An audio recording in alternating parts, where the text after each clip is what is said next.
Olá pessoal, sejam todos e todas bem-vindos e bem-vindas. Estamos começando aqui o nosso programa gravado do estudo da obra Pensamento e Vida. Estamos no tema Berço, capítulo 11, desta obra que foi ditada por Emmanuel a Francisco Cândido Xavier, pedindo a você que vai chegando por aqui, se puder, nos apoie pelo Pix ou se torne membro do nosso canal. Não nos deixe aqui sem comentar, curtir, compartilhar o vídeo nas suas redes sociais. Nós estamos, então, lançando mão da obra Pensamento e Vida, né? Que fazer um compartilhamento aqui com vocês. Emmanuel, Pensamento e Vida. E trazer para a nossa tela aqui.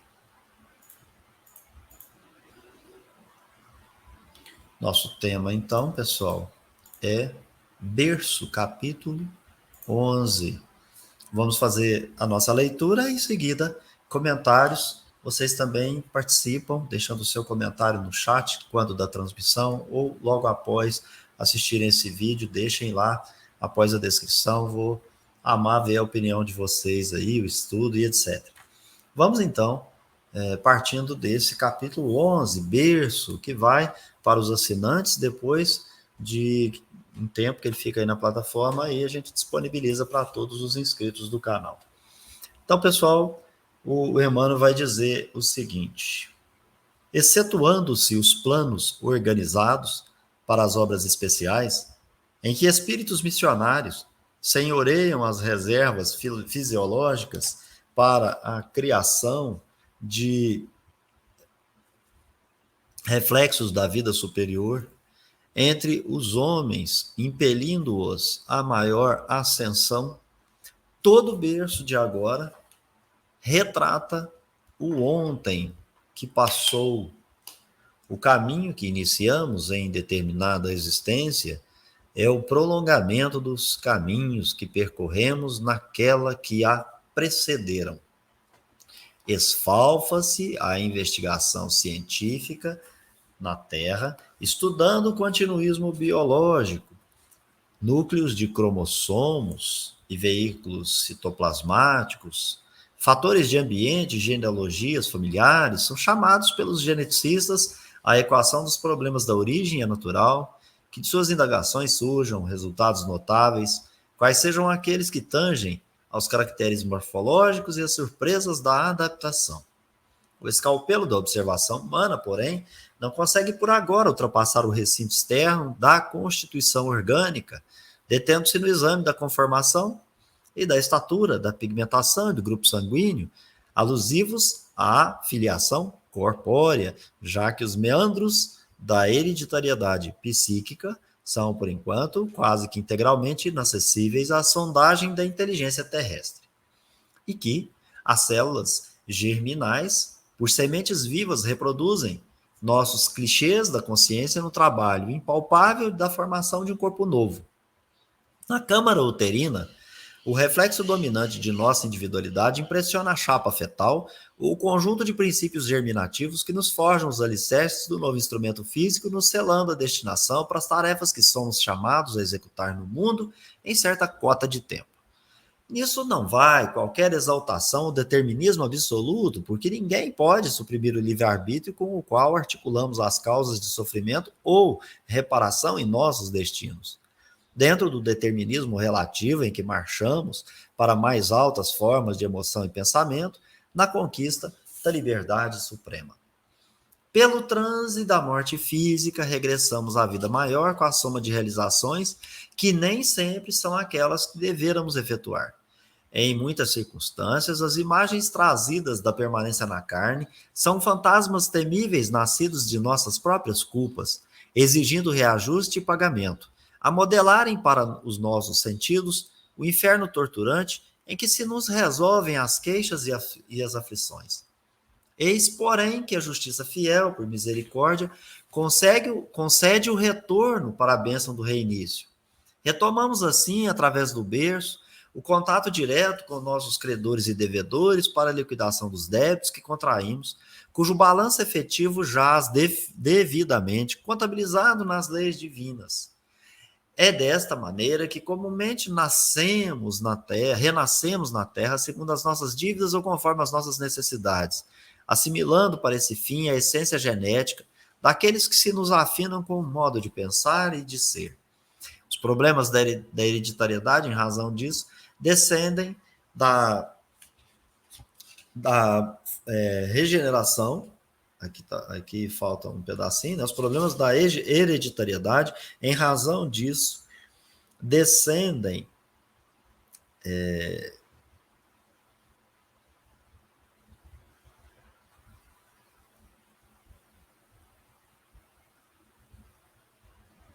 de forma geral dos reflexos mentais que nos sejam próprios. Em verdade, por vezes abnegados corações, cultivando a leira do amor pelo sacrifício, trazem a si corações desditosos, guardando transitoriamente nos braços monstruosas aberrações que de todo elevado nível em que já se instalaram. Contudo, devemos semelhantes exceções ao espírito de renúncia com o que fazem emergir das regiões infernais velhos laços afetivos, distanciados no tempo, usando o divino atributo da caridade. De conformidade com a regra, porém, nosso berço no mundo é o reflexo das nossas necessidades, cabendo a cada um de nós, quando, na reencarnação, honrá-lo, um trabalho digno de restauração, melhoria e engrandecimento, na certeza de que a ele fomos trazidos ou atraídos, segundo os problemas da regeneração ou da mordomia, de que carecemos na recomposição de nosso destino perante o futuro. Então, pessoal, nesse sentido aí, a gente vai proceder à nossa reflexão e análise. Eu estou usando aqui, então, o livro da FEAL, da Federação Espírita Brasileira do SCUP, né? Estamos no capítulo 11, foi ditado pelo Espírito Emmanuel a Francisco Cândido Xavier. Então, ele começa aqui com algumas informações bem interessantes, as quais nós precisamos compatibilizar com o estudo da doutrina espírita para não dar incompreensões e a gente ser surpreendidos com alguma inadequação referente à doutrina dos espíritos. Então, os seres humanos, eles renascem refletindo o caráter que lhe é próprio. E na evolução, cada reencarnação é um novo ponto de partida com a retomada do propósito evolutivo, contabilizando sucesso e insucesso de vidas passadas. É isso que a gente precisa entender de modo geral. Aqui uma informação importante. Ele vai dizer que, exceto aqueles espíritos que já...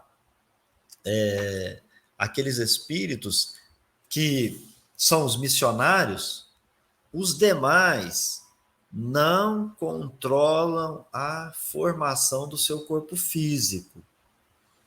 Veja, ele também não controla as suas próprias potencialidades corporais físicas.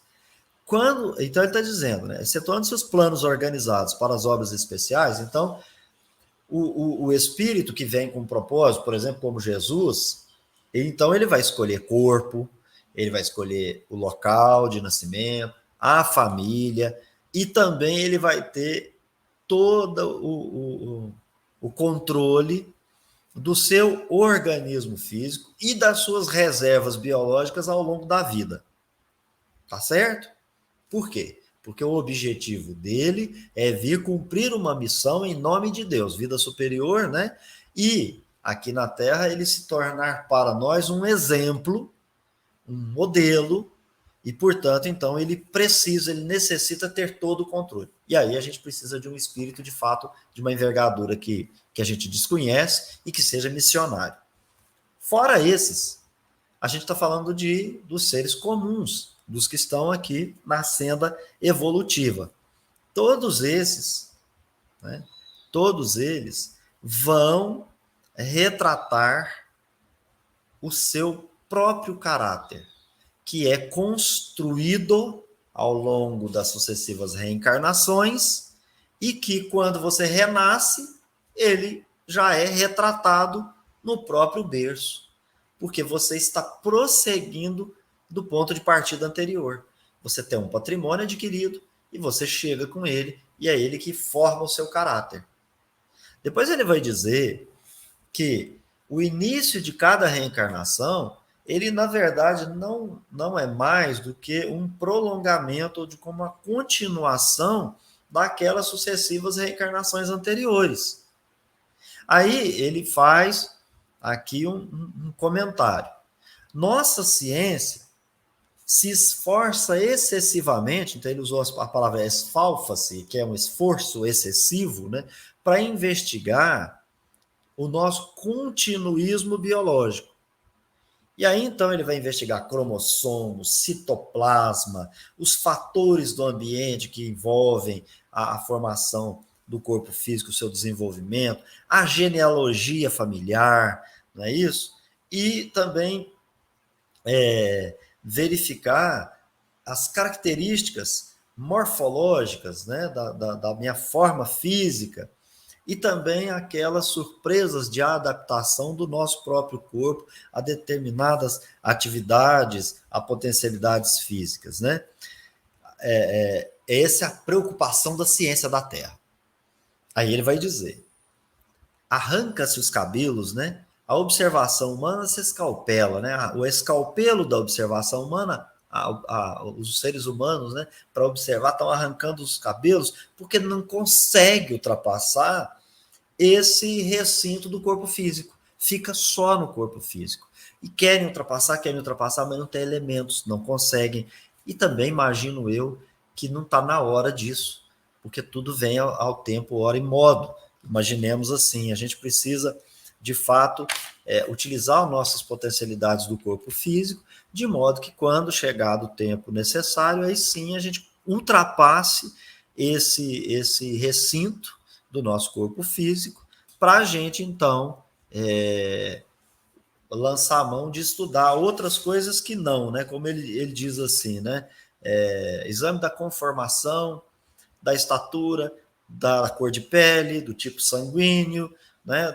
Da filiação corporal, né? Que é a genealogia, né? Os meandros da hereditariedade, né? Como o cromossomo Y, como o cromossomo XYZ, e a hereditariedade de cor do olho, e, né? Enfim. Por enquanto, a hereditariedade psíquica não é estudada. Aí as pessoas já vão misturar as coisas. Se tem hereditariedade física e ela funciona com o patrimônio genético dos pais sendo transferido aos filhos, será que ele está falando da mesma coisa? Da hereditariedade psíquica? A gente precisa entender isso, né? Ele não está falando de um ser que vai transferir para o outro os fatores hereditários psíquicos. Mas, né, ele vai dizer o seguinte: esses fatores existem e precisam ser estudados. Como eles existem e qual o meio de transmissão? Então, ele vai dizer que as células germinais, por sementes vivas, reproduzem os nossos clichês da consciência no trabalho impalpável da formação de um corpo novo. Nós nos ligamos célula a célula através do nosso perispírito. Então, o espírito se liga através do perispírito às células que estão formando o nosso corpo. E, portanto, o espírito imprime um clichê da consciência. Ele está usando uma metáfora de artes gráficas, como se fosse aquele clichê que vão formar as palavras, né? Aqui, ó, tá vendo? Essas palavrinhas aqui, ó, elas foram impressas por arte gráfica com clichês. Então foi lá, construiu a frase, veio e imprimiu ali a logomarca, a próprio caractere, enfim, está usando essa metáfora. Então, o espírito, ele imprime em cada célula um clichê mental. E esse trabalho, ele não é visto, ele é impalpável, porque não sabe-se ainda, na ciência humana, que nós temos como veículo do pensamento do espírito o perispírito, que está umbilicalmente ligado com todas as células do corpo humano que está em formação, não é? Do corpo novo. Aí ele vai, explica melhor. Ele vai, veja, então esse clichê da consciência é uma imagem mental que está sendo impressa pelo pensamento e vontade do espírito através do seu perispírito naquelas células que estão sendo formadas, tá? Naquele novo corpo. Na câmara uterina, ou seja, no útero da mãe, o reflexo dominante de nossa individualidade impressiona a chapa fetal, tá vendo? Que é uma metáfora da arte gráfica. Então, ele é um corpo e o que está sendo impresso ali é o clichê mental. O meu caráter, de certa maneira, está sendo impresso ali em cada célula do meu corpo. Então, eu estou impregnando o meu próprio corpo físico do meu caráter, da minha consciência. E aí, gente, é que entra aquela questão de esclarecer para as pessoas, olha, uma deficiência física, um problema qualquer, esse corpo, ele não vai ser modelado, formado, como um missionário vai fazer com o corpo, porque ele aí tem todo o controle, ele está assenhoreado disso. Ele tem lucidez e clareza. Nós não, a gente tem culpa, a gente tem sucessivas reencarnações, a gente tem as nossas intenções e objetivos, propósitos para o nosso próprio evoluir, né? Para o nosso próprio progresso, processo de evolução. Então, o meu caráter, ele vai ser todo impresso ali nesse corpo que está formando. E é ele, então, esse meu clichê mental é que acaba por dar forma e modelar. Seria essa maneira que eu entendo aqui para compatibilizar com o capítulo 14 da Lei dos Fluidos, lá na obra Gênese, né? Então, ele vai dizer que é esse nosso caráter que então vai acabar modelando, digamos assim, esse corpo físico para que ele nos seja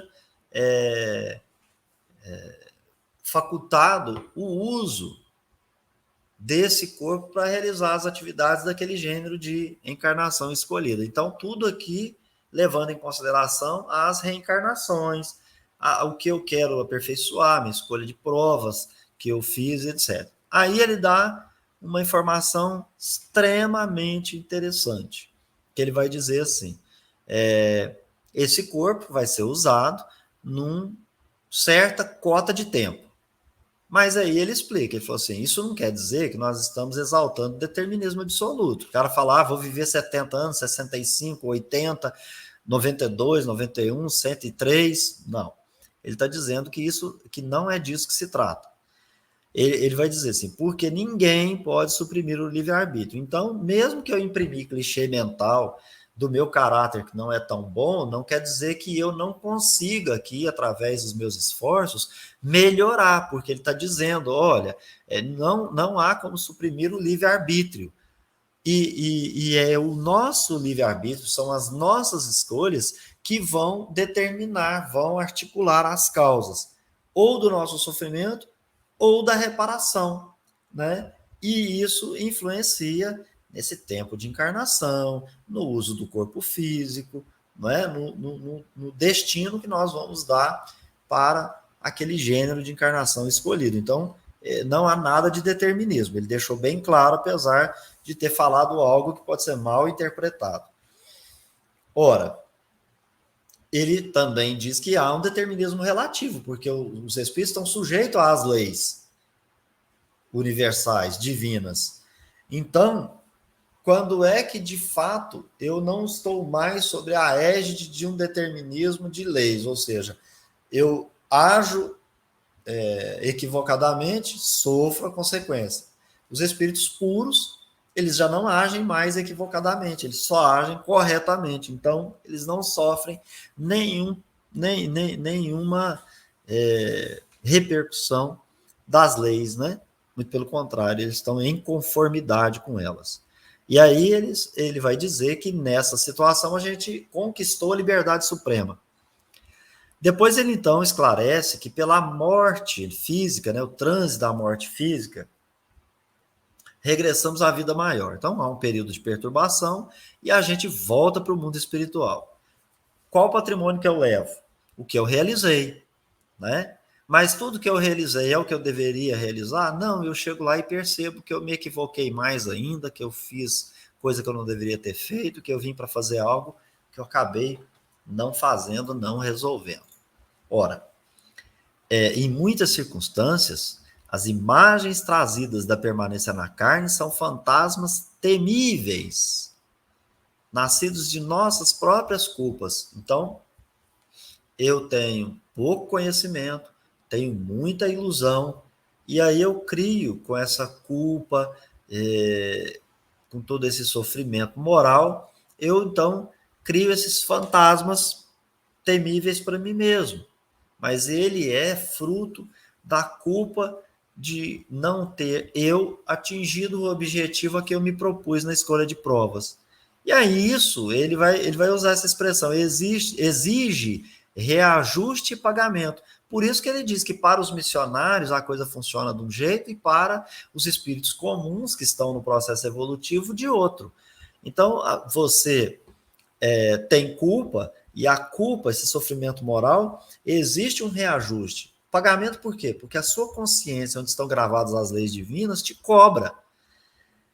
E é essa culpa, essa necessidade, vocês vão ver que ele vai falar isso, é que vão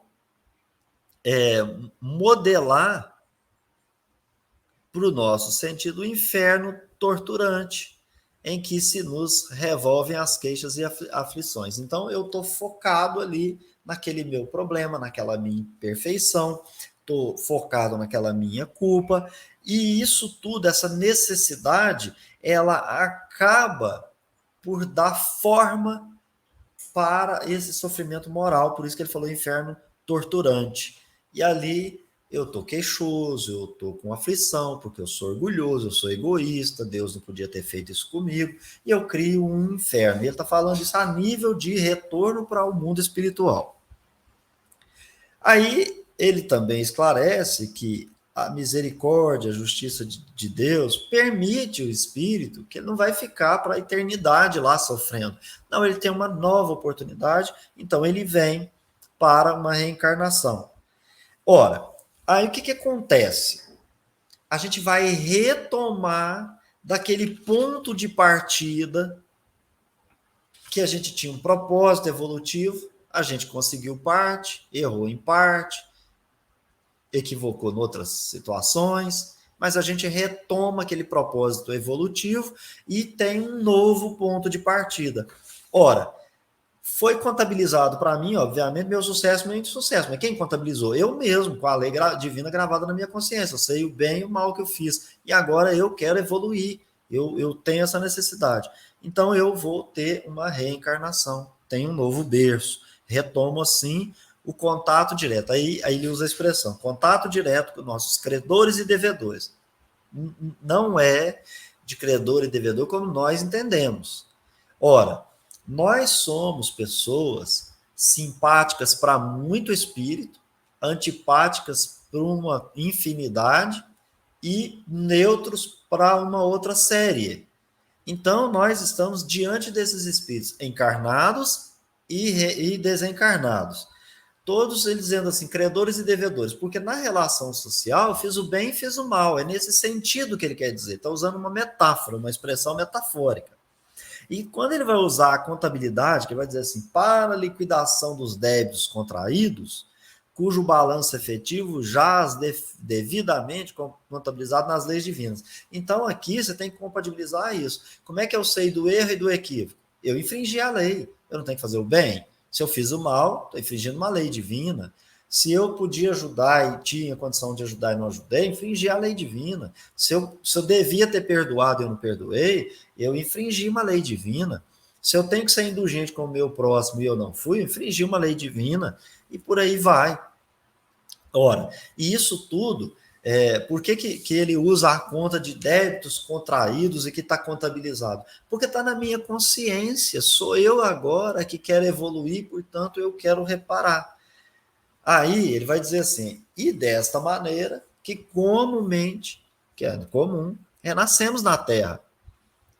Aí ele vai usar a expressão de novo, segundo as nossas dívidas, ou conforme as nossas necessidades.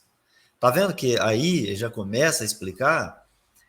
Então, dívida, na verdade, é o equívoco que eu cometi e eu tenho uma necessidade de corrigir aquela imperfeição que me causou a imperfeição que causou meu movimento no agir em detrimento do próximo, de modo a prejudicá-lo. Mas isso, eu tenho uma causa que é uma imperfeição de natureza moral, orgulho, egoísmo, vaidade, todas as más paixões que daí vão surgirem. Ora, então, assimilando, eu volto para a Terra, eu reencarno com esse propósito de satisfazer as minhas necessidades de evolução. Tenho que reparar para o Espiritismo é retornar sinceramente ao exercício do bem, né? E aí, então, eu vou, e aqui a explicação é interessante, assimilar para esse fim, ou seja, para que eu possa alcançar o meu propósito de evoluir, progredir, eu vou assimilar a essência genética de quem? Do quem eu causei mal? De quem eu fiz o bem? Não, ele vai dizer assim, daqueles que estão afinados com o nosso modo de proceder e de ser. Então, eu nasci numa família, gente, não necessariamente que eu cometi o mal para todo mundo, não. Eu vou ser atraído, é lei de atração e afinidade, eu vou ser atraído para uma família que tem afinidade com o meu modo de proceder e de ser. Então, eu assimilo o patrimônio genético deles para eu poder renascer naquele berço. Mas não significa que eu fiz mal para eles. Não significa também que fiz o bem para eles. Não, nós somos espíritos afins. E aí ele volta na questão do problema da hereditariedade.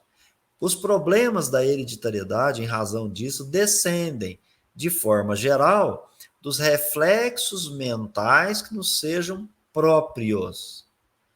Então, ele está dizendo assim, eu fui atraído para uma família a qual tem afinidade com o meu modo de ser e de proceder enquanto espírito. No nascimento, óbvio, eu vou assimilar a essência genética deles. Isso aconteceu porque eu fui atraído para aquele seio familiar e assimilei esse patrimônio genético no ato ali da concepção. Mas pode acontecer problemas dessa hereditariedade. Então, por que talvez eu estou aqui na Terra e eu sou muito parecido com os meus familiares? Ele vai dizer que é mais referente ao reflexo mental, à interdependência, ou seja, essa afinidade de sentimento e de pensamento, do que do corpo humano, do que do corpo físico. Então, os espíritos ali, eles são afins porque se refletem mentalmente no modo de pensar, de proceder, de ser, de sentir. Em verdade, por vezes, abnegados corações, cultivando a lei do amor pelo sacrifício, trazem a si corações infelizes, guardando transitoriamente nos braços monstruosas aberrações que destou do elevado nível em que já se instalaram. Aqui também ele vai esclarecer que vem um indivíduo que está na escala espírita muito abaixo daquele que está recebendo. Então, como que isso acontece se é reflexo mental de proceder de ser? Então, ele explica. Essas exceções ao espírito de renúncia em razão de que são velhos laços afetivos. Eu evoluí, eu prossegui e ele não, mas eu o amo, então eu vou auxiliá-lo. E ele disse assim, então é por isso que algumas aberrações surgem em determinados seios familiares que parecem estar destoados. Ah, eu não sou dessa família. Não, essa família não é minha. Não é assim. É uma família espiritual, onde vocês se afinam pelo modo de proceder e de ser, que, no entanto, ela vem de tempos idos, em que uns evoluíram e outros nem tanto, né? Então, ele vai auxiliar, porque ninguém larga a mão de ninguém, e nós caminhamos, evoluímos no passo do mais lento, né? E claro, o que usou para fazer isso? Caridade, de conformidade com a regra, porém, nosso berço no mundo é o reflexo das nossas necessidades. Então, as exceções onde nós podemos ser recebidos, ou exceções em que nós podemos receber, então, espíritos que estão muito inferior na hierarquia, mas são laços afetivos. Portanto, faz todo sentido assimilar a essência genética, porque eles são afinizados de uma outra época. Então, esse agora, ele não estaria, vou usar essa expressão aqui bem irregularmente, mas para dar um entendimento, que não estariam obrigados a receber. Recebem aquela alma por caridade. Mas qual que é a vala comum, digamos assim, né? A regra geral? É que toda vez que renasce alguém, ele renasce ali porque ele tem necessidade. Ele tem necessidade. Então, ele é atraído para aquele seio familiar, ali ele assimila o patrimônio genético, mas é ele reencarnante que tem necessidade. E é por isso que é necessário honrar pai e mãe que estão recebendo a criatura para ali restaurar, colocar em harmonia aquele passado, né? Então, todos que chegam no determinado lar precisam trabalhar dignamente na sua restauração, melhoria e agradecimento. Por quê? Aí, essa explicação aqui que é show de bola. Ó. A ele fomos trazidos ou atraídos. Trazidos na exceção, o espírito que vai ser recebido por aqueles que já não mais pertencem ao mesmo grau hierárquico, né? Ou atraídos, lei de atração e afinidade, que essa é a regra geral. Como é que eu reencarno? Então, na certeza de que àquele berço nós fomos atraídos ou trazidos segundo os problemas da regeneração, evolução, progresso, ou da mordomia, confiança que a gente traiu em algum momento e que nós precisamos recompor para a gente poder seguir em frente, né, perante o futuro. Nesse sentido aqui, gente, é o retorno sincero ao bem. Não é que ninguém está voltando aqui para pagar para o outro e etc. Não, tá certo? Então é isso.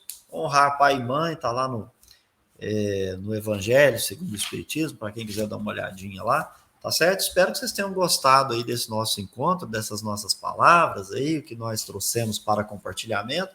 Ninguém aqui é dono da verdade, eu tentei aqui fazer uma conciliação deste capítulo com o que eu conheço de doutrina espírita, que é muito pouco, mas que vocês têm todo o direito de concordar, discordar, ou trazer uma segunda, terceira opinião aí. Deixa nos comentários para a gente vai gostar demais de ler o comentário de vocês. Espero encontrá-los no próximo vídeo, então, até lá.